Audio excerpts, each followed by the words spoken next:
Bro ఇప్పుడు మనం చూసుకుంటే రాత్రి పృథ్వీరాజ్ మరి 150 సీట్లు 11 సీట్లు అన్నట్టు గొర్రెలు అన్నట్టు మాట్లాడారు కదా. సో దాని మీద అభిప్రాయం ఏంటి బ్రో? వైసీపీ టార్గెట్ చేయడం ఒక సినిమా ఈవెంట్ లో మాట్లాడడం కరెక్ట్ అనుకుంటారు?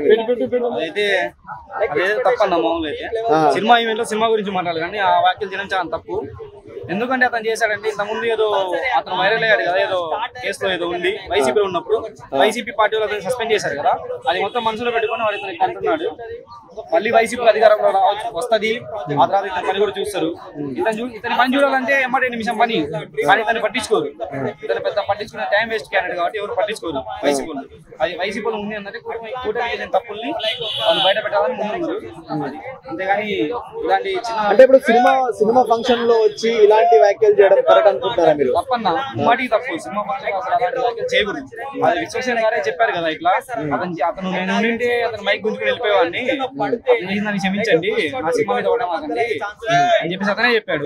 ఇప్పుడు లైలా బైకాట్ అనే హ్యాష్ ట్యాగ్ ట్రెండ్ అవుతుంది కదా, సో మీరు ఎలా చూస్తారు దాన్ని? అన్న అది అతను చేసిన తప్పు, పృథ్వీరాజ్ చేసిన తప్పు. అది దానివల్ల ఒకవేళ వాళ్ళు బాయ్కాట్ చేస్తే మాత్రం ఇంతతో విశ్వసేన కెరీర్ కూడా అయిపోయింది. అంటే ఈ మధ్య కాలంలో జనసేన వాళ్ళది వరుసగా జానీ మాస్టర్ గానీ కిరణ్ రాయల్ గానీ అన్ని ఇష్యూలు నడుస్తూ ఉన్నాయి కదా, దానిపై మీ అభిప్రాయం ఏంటి? బాబాయ్ మాట్లాడదు, బాబాయ్ మాట్లాడాలి. మాట్లాడదు అన్న నిమిషం. ఇప్పుడు వాళ్ళు అదే జానీ మాస్టర్ కిరణ్ రాయల్ ఉన్నారు కదా, అదే ఇక్కడ వైసీపీలో జరిగింటే ఈ సోషల్ మీడియా అంతా ఉంటారు కదా, ఇది మొత్తం ఇంకా చాలా వైరల్ చేసింది. ఇప్పుడు వాళ్ళ పార్టీ అధికారం ఉంది కాబట్టి దాన్ని ఏం వైరల్ చేయకుండా న్యూస్ రాకుండా చేస్తుంది.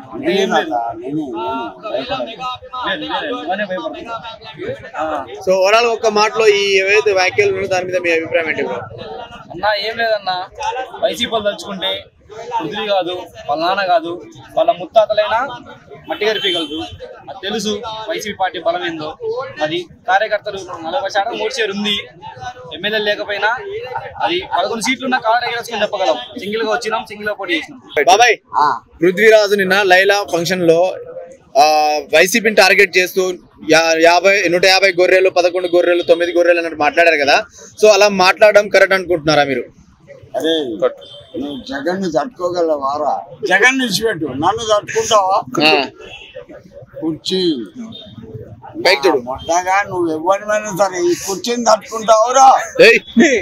బాబాయ్ ఇప్పుడు 30 ఇయర్స్ ఇండస్ట్రీ అంటున్నాడు బాబాయ్.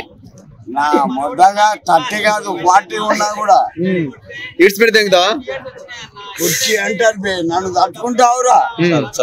నేడునో చెప్పు, ఆడికి వస్తాను నేను. ఓకే, కుర్చీ అంటారు, ఈ చప్పట్లకే చచ్చిపోతావు.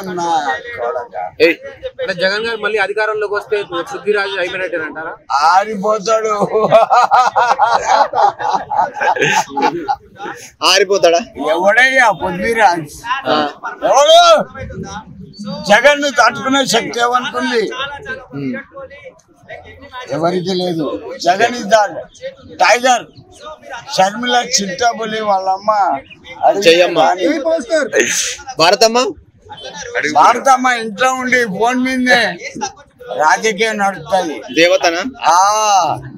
ఇంట్లో ఉండే భారతి భాగ్యం రా రచించు తీసిపడే భారతి అర్థం. That is the my capacity.